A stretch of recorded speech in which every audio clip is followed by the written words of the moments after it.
सपरिव्राजकाचार्य अष्टोत्तर Shrimad his divine grace अभय चरणारविंद भक्ति वेदांत स्वामी प्रभुपाद की जय। ग्रंथराज श्रीमद् भगवद गीता यदा तदम की जय।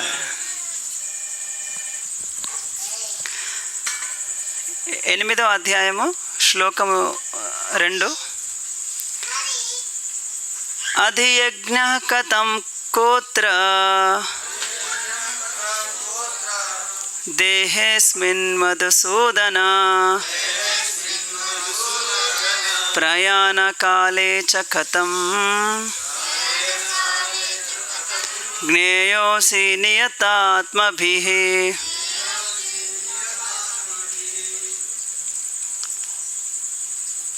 अधियज्ञः अधियज्ञः यज्ञ प्रभु कथं यट्लु कः ఎవరు అత్ర ఇచ్చట దేహే శరీరమునందు అస్మిన్ ఈ మధుసూదన ఓ మధుసూదన ప్రయాణకాలే మరణ సమయమునందు చ మరియు కథం ఎట్లు జ్ఞేయ అసి తెలియబడగలవు నియతాత్మభిః ఆత్మనిగ్రహము కలవారిచే।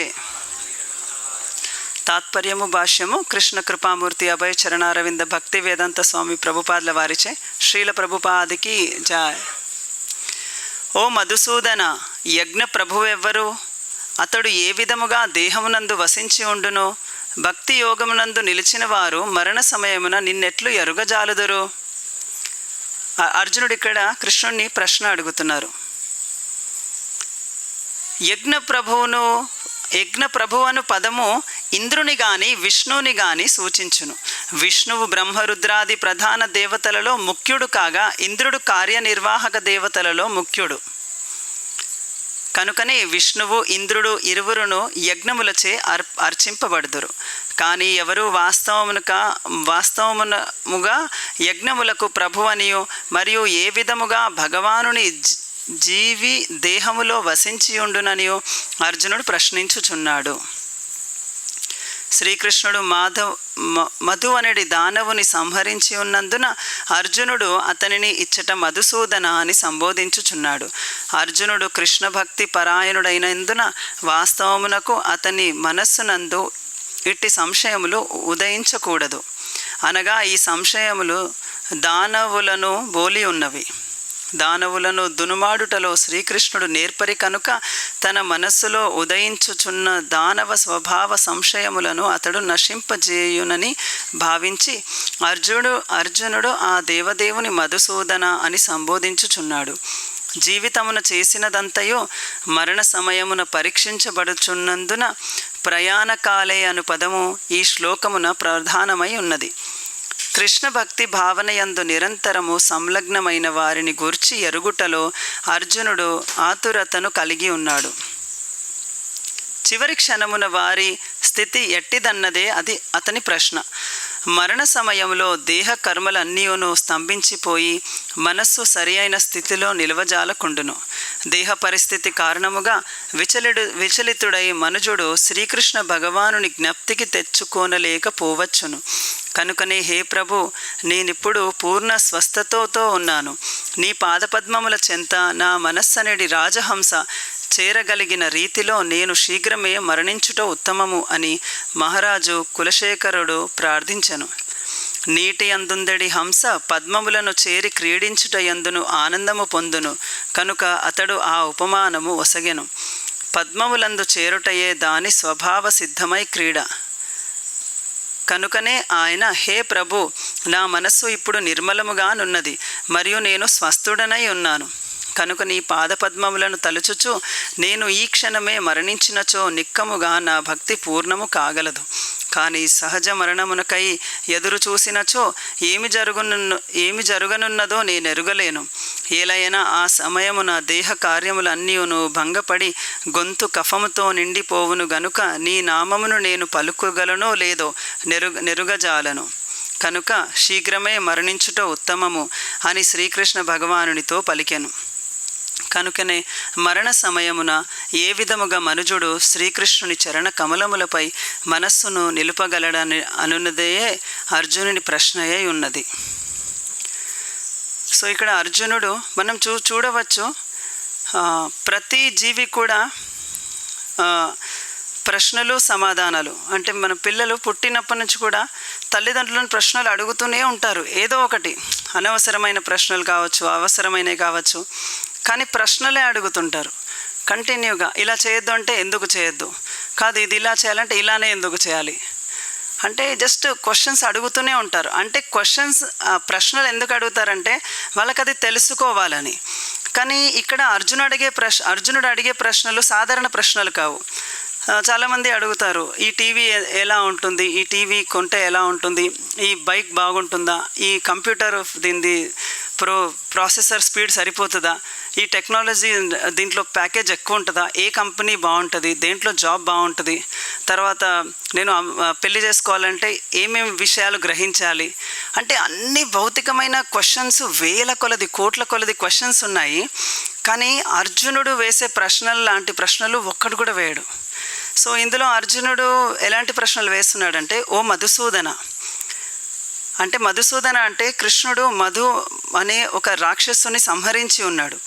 కాబట్టి ఇక్కడ అర్జునుడి మనస్సులో ఉన్న డౌట్స్ అన్నీ కూడా రాక్షసుల లాంటి డౌట్స్ వచ్చాయంట. వీటిని సంహరించేది వాడు కృష్ణుడే. కాబట్టి కృష్ణుని తను అడుగుతున్నాడు, ఓ మధుసూదన, నాకు ఈ ప్రశ్నలు ఉన్నాయి. యజ్ఞ ప్రభువు ఎవరు, అంటే యజ్ఞం చేస్తారు, ఆ యజ్ఞంకి అధిపతి ఎవరు అని. అలానే ఏ విధముగా దేహమునందు ఆ యజ్ఞ ప్రభువు ఎలా వసించి ఉంటాడు, అంటే భగవంతుడు మన దేహం లోపల ఎలా ఉంటాడు. తర్వాత భక్తి యోగంలో నిలిచిన వారు మరణ సమయంలో నిన్ను ఎట్లా ఎరుగజాలదురు. ఇది చాలా ఇంపార్టెంట్ క్వశ్చన్. అంటే చనిపోయేటప్పుడు కృష్ణ భక్తుడు ఏ విధంగా ఆలోచించాలి అని. సో ఇక్కడ ప్రభుపాదుల వారు ఇక్కడ చాలా విషయాలు చెప్తున్నారు. యజ్ఞ ప్రభువు అని ఇంద్రుణ్ణి అంటారంట, విష్ణువుని అంటారంట. విష్ణువేమో బ్రహ్మరుద్రాది ప్రధాన దేవతలలో ముఖ్యుడు, అంటే బ్రహ్మ విష్ణు మహేశ్వరులు, ఈ ముగ్గురులో ముఖ్యుడు విష్ణువు. అలానే ఈ దేవతలందరిలో ముఖ్యమైన వ్యక్తి ఇంద్రుడు. సో విష్ణువుకి ఇంద్రుడికి యజ్ఞం అనేది సమర్పిస్తారు, యజ్ఞము అనేది అర్పింపబడుతురు. కానీ యాక్చువల్గా కూడా ఆ ఇంద్రుడు కూడా యజ్ఞం అర్పించేది విష్ణువుకే పొందుతుంది, విష్ణుకే. ఎందుకంటే ఇంద్రుడు అనేది ఒక పదవి, ఇంద్ర పదవి. ఆ పదవిలో ఒక్కొక్కసారి మన ప్రభుపాదుల వారి లెక్చర్లో చెప్తుంటారు, ఒక్కొక్కసారి ఇంద్ర పదవికి ఎవరు అర్హులు ఉండారంట. ఆ టైంలో భగవంతుడే స్వీకరిస్తాడంట, అంటే ఎవరు దొరకరంట. ఒకసారి ఏమవుతుందంటే ఇంద్రుడు ఒకసారి ఒక బ్రహ్మహత్య పాతకం చేస్తాడు, అంటే ఒక రాక్షసుని చంపుతాడు, ఆయన పేరు గుర్తు రావట్లేదు. అప్పుడు ఆయన బ్రాహ్మణ హత్య జరుగుతుంది. అప్పుడు అదే సమయంలో ఇంద్రుడు ఆ బ్రహ్మహత్య చేసినందుకు పతనం అయిపోయి భూలోకంలో జన్మిస్తాడు. జన్మించినప్పుడు ఇంద్రుడి యొక్క భార్య సచీదేవి ఉంటుంది. ఇంద్రుడి భార్య సచీదేవి ఒంటరిగా ఉంటుంది. తన భర్త బ్రహ్మహత్యతోటి భూలోకంకి వచ్చినప్పుడు ఆమె ఒంటరిగా ఉంటుంది. అప్పుడు ఈ భూలోకంని, అంటే ఈ బ్రహ్మాండంని ఎవరు నడిపిస్తారు అని అందరూ సాధువులందరూ, ఋషులందరూ, దేవతలందరూ ఆలోచిస్తుంటారు ఎలా అని. సో మరి ఇప్పుడు ఇంద్ర పదవికి ఎవరిని పెడదామంటే ఒక పుణ్యాత్ముడిని తీసుకొని పెట్టాలి, అంటే బ్రహ్మచర్యం ఆచరించి పుణ్యాత్ముడు ఉన్న వ్యక్తిని తీసుకురావాలని నహుషా అని ఒక అతన్ని తీసుకొని వచ్చి ఇంద్రునిలాగా కూర్చోబెడతాడు. కానీ ప్రాబ్లం ఏంటంటే ఆ నహుషా కొంతకాలం బాగానే ఉంటాడు, అంటే భూలోకంలో చేసే కార్యాలు చూసి గొప్పవాడు అనుకున్నారు. కానీ ఇంద్ర పదవి రాగానే అతనికి ఏమవుతుంది, ఏదైనా పదవి వస్తే మనిషి ఏమైపోతాడు, పతనం చెందుతుంటాడు. అప్పుడు ఆయన ఏం చేస్తాడంటే, ఓ నేను ఇంద్రుణ్ణి, నాకు ఈ గ్రహాలు దేవతలందరూ నాకు సేవకులు అని ఆ భావన వచ్చేస్తుంది. ఇంకా తర్వాత ఆమె ఎవరు అంటాడు ఇంద్రుని భార్యని. అంటే పూర్వం ఇంద్రుడి భార్య సచిని చూసి ఈమెవరు, ఈమె నా భార్య అయిపోవాలి అంటాడు. అంటే చూడండి, ఈ పదవి అనగానే ఈవెన్ ఇంద్రుడి పొజిషన్ తీసుకోగానే అందుకని కృష్ణుడు ఎప్పుడు కూడా నా భక్తుడు ఎప్పుడు తను ప్రత్యేకంగా ఉండడానికి ఇష్టపడు అని చెప్తాడు. అంటే హీఈస్ నాట్ డిస్టింగ్విష్డ్ రూప రఘునాథ్ మహారాజ్ కూడా చాలాసార్లు చెప్పారు, డిస్టింగ్విష్డ్ అంటే భక్తుడు ప్రత్యేకతంగా తను కోరుకోడు ఎప్పుడు కూడా. నేను ప్రత్యేకంగా ఉండాలి, నన్ను కొంచెం గుర్తించాలి, నన్ను గుర్తించాలి, ఇది భక్తుడి దగ్గర ఉండదు. ఇంద్రుడి దగ్గర ఇది ఉంటుంది. సో ఎందుకంటే ఆయన దేవతల్లో ముఖ్యమైన వ్యక్తి. ఇక్కడ చెప్పారు కదా, ఆయనకు కూడా యజ్ఞం అర్పిస్తారంట. చివరికి ఆ నహూషుడు ఎలా అలా అతన్ని ఇప్పుడు రీప్లేస్ చేయాలి కదా మళ్ళీ పూర్వ ఇంద్రునితోటి. అది పెద్ద స్టోరీ. చివరికి ఇంద్రుని తీసుకొచ్చి మళ్ళీ అదే ప్లేస్లో కూర్చోబెడతారు. సచీదేవి ఒక కలలో వెళ్ళి ఆ ఇంద్రునికి చెప్తుంది, నువ్వు వెళ్ళి పోరాడు ఆ నహూషునితోటి. అంటే నహూషుడికి ఎలాంటి వరం ఉంటుందంటే, అతన్ని ఎదురుగా ఎవరు వస్తారో అతని శక్తి ఇతను లాగేసుకుంటాడు. ఇంద్రుడు యుద్ధం చేస్తున్నా ఇంద్రుడు కూడా శక్తి సరిపోవట్లేదు, ముందుకు రాగానే లాగేసుకుంటున్నాడు. అప్పుడు నహుషుడు ఎలా చనిపోతాడు? అప్పుడు విష్ణు అంటాడు, విష్ణు అపరాధం చేస్తేనే చనిపోతాడు అంటాడు. విష్ణు భక్తుడు అపరాధం చేస్తే సరిపోతాడంటాడు. అప్పుడు సచి ఏం చేస్తుంది, నహుష దగ్గరికి వెళ్ళి మంచిగా మాట్లాడేసి, నీవు బ్రహ్మర్షులు నిన్ను పల్లకి మోసుకొని నిన్ను తీసుకొని వస్తే, అలాంటి పల్లకి మీద నుంచి నువ్వు నన్ను పెళ్లి చేసుకుంటే నేను ఒప్పుకుంటా పెళ్లి చేసుకోవడానికి అంటది. అంటే బ్రహ్మర్షులు నిన్ను మోసుకొని రావాలని. అప్పుడు ఇతనేం చేస్తాడు, బ్రహ్మర్షులేంది ఈ సృష్టిలో ఎవరినైనా నన్ను మోస్తాడు అని బ్రహ్మర్షులను పిలిచి పల్లకి మోపించుకొని వెళ్తుంటాడు అనమాట. అందులో అగస్త్య ముని కూడా ఉంటాడు. వాళ్ళు అంటే సరిగా గుర్తులేదు, ఆ పల్లకిని సరిగా మోయలేకపోతుంటే అగస్త్య మునిని తిడితే అగస్త్యముని అంటాడు, అసలు నువ్వు ఎవడివి, నువ్వు అసలు నువ్వు మమ్మల్ని అంటున్నావు, నీకేమైనా బుద్ధి ఉందా? ఎప్పుడైతే ఈ అపరాధం చేస్తాడో ఫినిష్, నహుష పని అయిపోయినట్టే, స్లోగా పతనం చెందుతాడు. ఇంకా అంటే ఈవెన్ విష్ణువు ఇక్కడ చెప్తున్నారు ప్రభుపాదుల వారు, అంటే విష్ణువు ఇంద్రుడు ఇద్దరు కూడా ముఖ్యులు అని చెప్తున్నారు. కానీ విష్ణువు ఎప్పుడు దిగజారాడు, విష్ణు పతనం చెందాడు, కానీ ఇంద్రుడు కూడా పడిపోతుంటాడు. సో విష్ణు ఈజ్ అల్టిమేట్ అనమాట. సో ఇక్కడ ఇంకొకటి కులశేఖర ఆల్వార్ గురించి ఇక్కడ ప్రభుపాదుల వారి భాష్యంలో రాశారు. అంటే ఇక్కడ ఎందుకు ఇది వివరిస్తున్నారంటే, అర్జునుడు అడుగుతున్నాడు చనిపోయే సమయంలో మనము ఏది స్మరించాలి అని. సో యాక్చువల్గా చూడండి, మనము ఏదైనా మెమరీ కార్డులో ఏ డేటా నింపుతామో, ఉదాహరణకి 5 కీర్తనలు, 10 లెక్చర్స్, ఒక 25 వీడియో లెక్చర్స్, ఇవన్నీ నింపుతుంటే చివరికి ఇంకా ఏదో నింపండి. అప్పుడు మనం ఏదైనా అది రీడ్ చేసినప్పుడు ఆ లెక్చర్స్లో ఉన్నవి అందులో ఉన్నవే వస్తాయి. ఏది ఎక్కువ కంటెంట్ ఉంటే అది ప్లే అవుతుంటుంది, అది బయటకు వచ్చేస్తుంది ఫాస్ట్గా. అలానే మనము ఈ జీవితం మొత్తంలో కూడా ఎంత భౌతికమైన విషయాలు పెట్టుకున్నామో మన మనస్సులో, మనస్సు అనేది జస్ట్ ఒక ర్యామ్ లాంటిది. అంటే సాఫ్ట్వేర్లో రామ్ అని ఉంటాయి 2. ర్యామ్ అంటే ఏంటంటే అప్పటికప్పుడు అందులో ఏముందో వచ్చేస్తుంది. రామ్ అంటే ఏంటంటే నిల్వ చేసుకుంటుంది. సో మనస్సు అంటే ఏంటంటే అప్పటికప్పుడు ఏముందో అది వచ్చేస్తుంది. కానీ మన లోపల బుద్ధి ఉంటుంది చూడండి, దాంట్లో డేటా ఉంటుంది. ఎంత భౌతికం ఉంది, ఎంత ఆధ్యాత్మికం ఉంది. ఇది మన ఇప్పుడు వరకు మన జీవితంలో అంతా కూడా భౌతికం నింపి ఉన్నాం కదా. మరణ సమయంలో ఏది ఎక్కువ డేటా ఉంటుంది ఫాస్ట్గా బయటకు వచ్చేస్తుంది, అంతా మనం భౌతికం అంతా వచ్చేస్తుంది. సో అర్జునుడు నిత్యము నిన్ను స్మరించిన వ్యక్తి మరణ సమయమున నిన్ను ఎట్లా ఎరుగజాలుదురు. ఇక్కడ కులశేఖర ఆల్వార్ గురించి ఎందుకు చెప్పారంటే, మరణ సమయం అనేది చాలా భయంకరంగా ఉందని చెప్తున్నారు. అంటే మరణ సమయంలో మన గొంతులో కఫముతో నిండిపోవును గనుక నీ నామమును నేను పలుకగలనో లేదో నేను ఎరుగజాలను, కనుక శీఘ్రమే మరణించుట ఉత్తమము. అంటే కులశేఖర ఆల్వార్ చిన్నప్పటి నుంచి కూడా భగవత్ కథలు వింటూ భగవత్ సేవ చేస్తూ ఆయన ఈ స్థితిలో ఉన్నారు. సో మనం అంటే చాలా జాగ్రత్తగా ఉండాలి. అంటే భౌతికమైన విషయాలు ఇట్లా వస్తే అసలు చాలా దూరంగా ఉండాలన్నమాట. ఏదైనా ఇప్పుడు ఇద్దరు ఫర్ ఎగ్జాంపుల్ ఏదైనా భక్తుల ఏదో కొంచెం నడవడిక ఒక భక్తుంది సరిగా లేదు, మనకన్నా పెద్ద భక్తుడు, నేను చాలా కరెక్ట్గా ఉంటాను, ఆయన కరెక్షన్ చేయాలి అని చెప్పి పోయి కరెక్షన్ చేసేస్తాం, ఫినిష్. స్లోగా మనం చేంజ్ అయిపోతాం.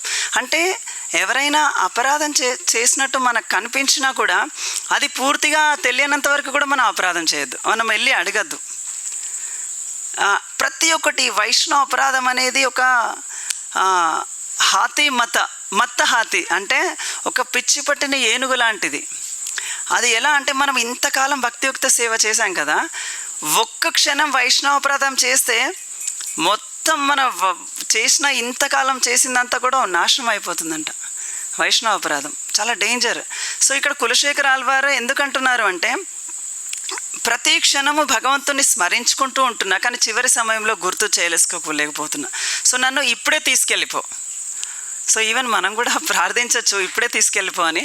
కానీ ప్రభుపాద అంటారు, ఏమంటారు ప్రభుపాద ఇంక కొంచెం ఎక్కువ హై లెవెల్కి వెళ్ళేసి, సర్వీస్ నౌ, వర్క్ నౌ, సమాధి లేటర్, తర్వాత వెళ్ళు, ఇప్పుడు ఫస్ట్ సేవ చేయి.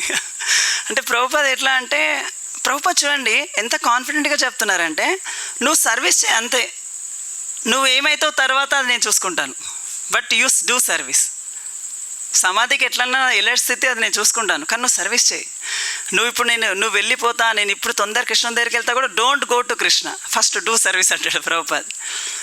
సో ఇక్కడ యజ్ఞము, చాలామంది భౌతికమైన స్మార్థులు కూడా యజ్ఞాలు చేస్తుంటారు, దేవతలకు అర్పిస్తుంటారు. కానీ యాక్చువల్గా స్వయంగా విష్ణువుకి యజ్ఞ అర్పణ చేస్తేనే అది సరైనది. సో సాధారణంగా యజ్ఞం అంటే, మనందరి ఉద్దేశంతో యజ్ఞం అంటే ఒక ఇటుకలు పెట్టి, దానికి 4 వైపులా 2 ఎక్స్ట్రా ఇటుకలు పెట్టి, ఒక స్టార్ డిజైన్లో అది యజ్ఞకుండం కట్టేసి అందులో హోమం చేసేసి అది యజ్ఞం అంటారు. సాధారణంగా ఇప్పుడు కూడా మనకు చాలా వరకు అది తప్పు అవగాహన ఉంది. అంటే యజ్ఞం అంటే అదొక క్రతువులు వేసి అగ్ని పెట్టేసి పెద్దగా చేస్తే అది యజ్ఞము, కరెక్టే. కానీ కలియుగంలో యజ్ఞం అంటే అది కాదు. కలియుగంలో యజ్ఞం అంటే హరినామ సంకీర్తనమే. హరినామ సంకీర్తనమే యజ్ఞము. మేము కొత్తగా ఇల్లు కట్టుకున్నామండి, మా ఇంట్లో యజ్ఞం చేయాలి అంటే హరినామ సంకీర్తనం లేకుండా అగ్నితోటి యజ్ఞం చేస్తే అది పరిపూర్ణం ఉండదు. మళ్ళీ యజ్ఞం అంటే అనేక విధాలుగా అర్థం చేసుకోవచ్చు. అది అంటే యజ్ఞం అంటే ఏదైతే మనం విష్ణువు గురించి చేస్తున్నామో అది యజ్ఞము. మరి విష్ణువు గురించి చేస్తున్నాము, అది యజ్ఞం అంటే ఇప్పుడు చాంటింగ్ చేస్తున్నాము, యజ్ఞము. ఓకే, ఇప్పుడు ప్రసాదం తీసుకుంటున్నాము, యజ్ఞము. ప్రసాదం తీసుకున్న తర్వాత డోర్లు క్లోజ్ చేయలేదనుకోండి, అది యజ్ఞం కాదు. ఎందుకంటే ఆ ప్రసాదంలో బకెట్స్ అన్నీ కుక్క వచ్చి తినేస్తుంది, అది అపరాధం అయిపోతుంది, అది యజ్ఞం కాదు. సో మళ్ళీ ప్రసాదం కింద పడకుండా తిన్నాము, యజ్ఞము. ప్రసాదం కింద పడేస్తున్నాము, యజ్ఞం కాదు. తర్వాత మనం వ్యవసాయం చేస్తున్నాం, యజ్ఞము. కానీ ఎరువులు వేస్తున్నాం, యజ్ఞం కాదు. ప్రతి ఒక్కటి అంటే మనం చేసే ప్రతి కార్యంలో యజ్ఞం అనేది కవర్ అవుతుంది అన్నమాట. ఎందుకు? విష్ణువుని సంతృప్తి పరిచేది యజ్ఞము. ఇక్కడ 3వ అధ్యాయంలో కూడా 3rd చాప్టర్లో కూడా 3.9 చూడండి, 3.9 యజ్ఞార్థాత్ కర్మణోన్యత్ర లోకోయం కర్మబంధన తదర్థం కర్మ కౌంతేయ ముక్త సంగ సమాచర. విష్ణువు కొరకై యజ్ఞ రూపమున కర్మను నరింపవలెను, లేనిచో ఈ భౌతిక జగమున కర్మ బంధకారము కాగలదు.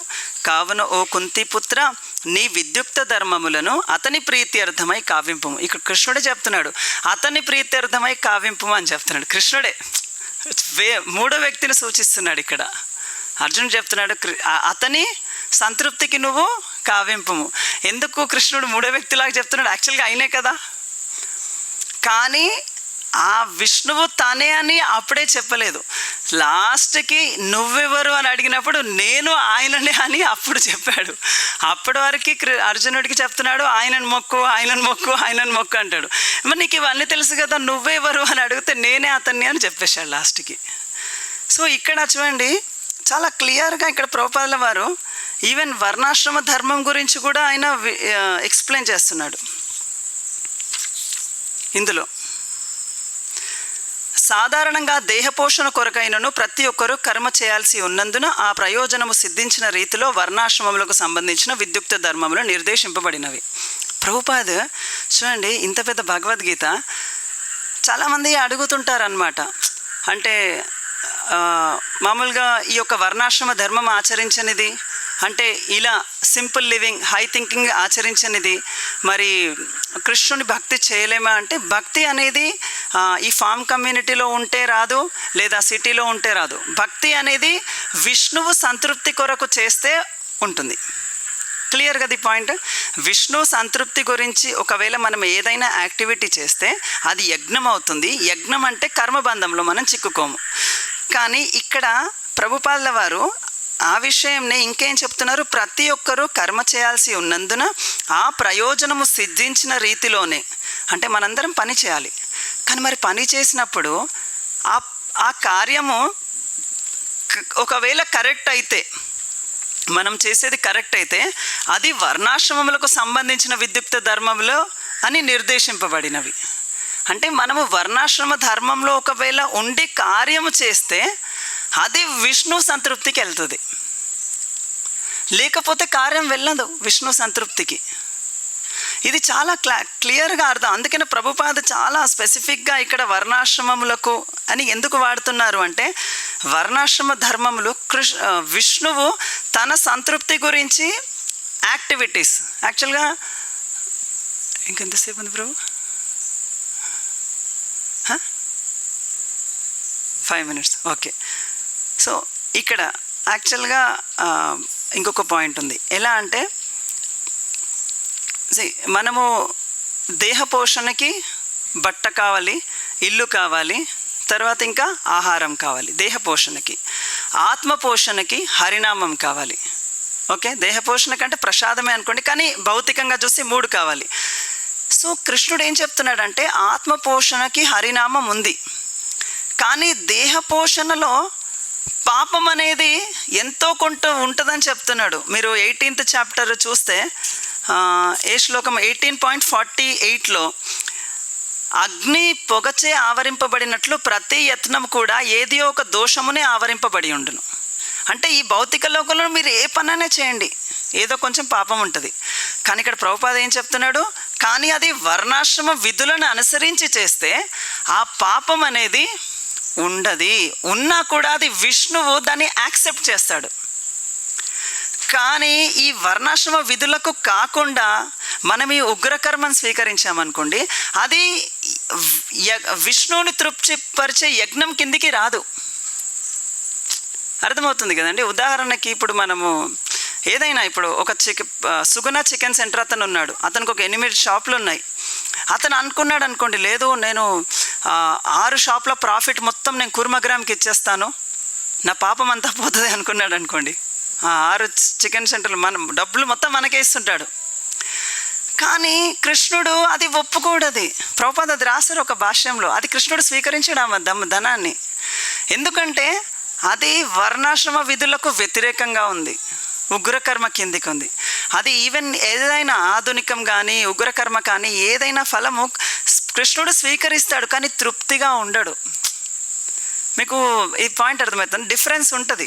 అంటే ఎలా అంటే, కృష్ణుడికి అర్పించేది ఉగ్రకర్మతోటి వచ్చిన ఫలాన్ని యజ్ఞం ద్వారా మనం అర్పించిన, వర్ణాశ్రమ విధుల ప్రకారంగా మనము పొందింది యజ్ఞంలాగా అర్పించిన, కృష్ణుడు స్వీకరించే తృప్తిపరిచే విధానం వేరే వేరేగా ఉంటుంది.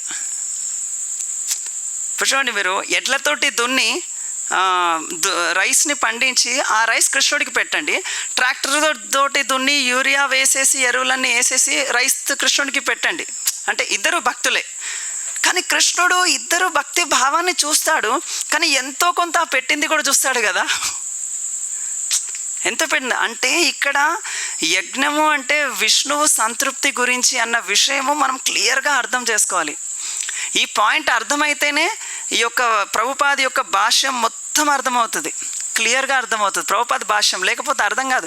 మరి ఇక్కడ ప్రభుపాదలు ఎంతసేపు బ్రాహ్మణ క్షత్రియ వైశ్య శూద్రులు ఎవరి కర్మను వారే చేయాలి, ఇతరుల కార్యను స్వీకరించద్దు, శ్రేయాన్ సధర్మో విగుణ.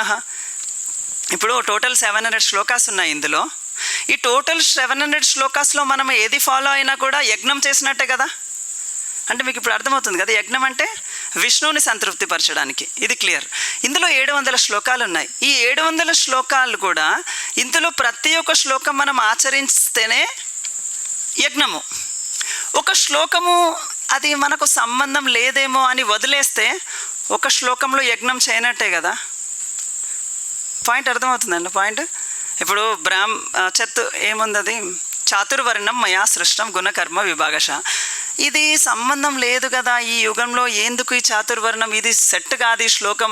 మేబీ ఇది కృష్ణుడు చెప్పిన కాలానికి ఉన్నట్టుంది, ఈ కాలానికి సెట్ కాదని ఎవరన్నా డివోటీ డిలీట్ చేశాడు అనుకోండి ఆ శ్లోక, అప్పుడు 699 శ్లోకాసే కృష్ణుడు చెప్పాలి. మరి ఒకటి ఎక్స్ట్రా ఎందుకు చెప్పాడు? అంటే ఇందులో ఉన్న ప్రతి శ్లోకంకి ప్రతి పర్పట్ ప్రభుపాద ఎట్లా రాశారంటే మనము ఏ విధంగా జీవించాలి, ఏ విధంగా ఆహారము బట్ట ఏ విధంగా తీసుకోవాలి, ప్రతి ఒక్కటి విష్ణువుకి ఎట్లా సమర్పించుకోవాలి. అందుకనే ఇది ప్రభుపాద పర్పట్ పూర్తిగా కూడా ఎట్లా ఉంటుందంటే కృష్ణుడి వైపు నుంచి ఉంటుంది. కృష్ణుడు తను యజ్ఞము అంటే ఏంటిది, నేను ఎలా తృప్తి పడతాను అన్న విధం తను ఈ విధంగా ఎక్స్ప్లెయిన్ చేస్తున్నాడు. ఇంకొకటి లాస్ట్ జస్ట్ 1 minute, ఎందుకంటే దీన్ని కంటిన్యూ అయ్యేది ఇంకొక విషయం ఉంది. 3.10లోనే యజ్ఞం గురించే, యజ్ఞార్థాత్ కర్మణోన్యత్ర అంటే ఈ భౌతిక జగమును ఒకవేళ విష్ణువు కొరకు చేయకుంటే బంధకారము కాగలదు.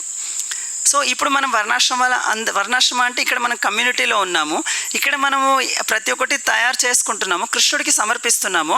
ఇతను బయటి ఊర్ల వాళ్ళని కూడా ఇదే విధంగా సేవ చేయమని చెప్తున్నాము. వాళ్ళకు కూడా ఈ విధంగానే మెల్లిమెల్లిగా సేవ చేస్తూ వాళ్ళందరూ కూడా ఒకరోజు పవిత్రమై కృష్ణ భక్తి స్వీకరిస్తారు. ఇంకొక విష్ణుడు ఇక్కడ కృష్ణుడు ఏం చెప్తున్నాడంటే సహయజ్ఞ ప్రజా సృష్ట్వా పురోవాచ ప్రజాపతి అనేన ప్రసవిష్య ద్వేమేష వ్యోస్త్విష్ట కామదుక్ అంటే ఇక్కడ ఇంద్రుడి గురించి చెప్పాడు కదా, ఇంద్రుడు విష్ణువు ఒకటే, వాళ్ళిద్దరికీ కూడా యజ్ఞాలు అర్పిస్తారు అని చెప్పారు.